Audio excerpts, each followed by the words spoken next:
Hello friends, welcome back to our channel. இன்றைக்கி ரொம்பவே ஈஸியான சுவையான கத்திரிக்காய் வறுவல் எப்படி செய்யலாம் பார்க்கலாம் வாங்க.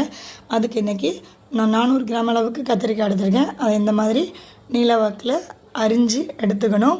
அது கூடவே உப்புத்தூள், 4 பல் பூண்டு அதை தட்டி எடுத்துக்கணும்.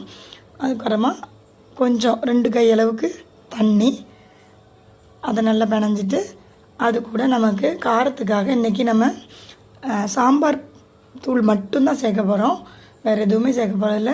ஸோ சாம்பார் தூளை நம்ம காரத்துக்கு ஏற்றாப்ப போட்டுக்கணும்.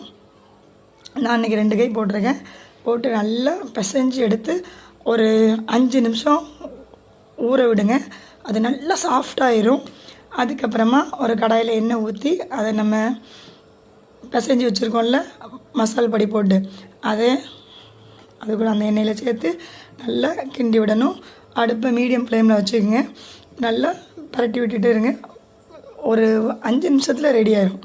அவ்வளோ சுவையாக இருந்தது பாருங்கள். பார்க்குறதுக்கே அப்படி எச்சு ஒரு அளவுக்கு டேஸ்ட்டாக இருந்தது. ஸோ இன்றைக்கி நான் ஒயிட் ரைஸ், அது கூட சாம்பார், கத்திரிக்காய் வறுவல், அதுக்கப்புறமா கேரட் பீன்ஸ் பொரியல் வச்சுருந்தேன். ரொம்பவே நல்லா இருந்தது. அவ்வளோ டேஸ்ட்டாக இருந்தது. நீங்களும் செஞ்சு பாருங்கள். லைக் பண்ணுங்கள், ஷேர் பண்ணுங்கள், கமெண்ட் பண்ணுங்கள். தேங்க்யூ.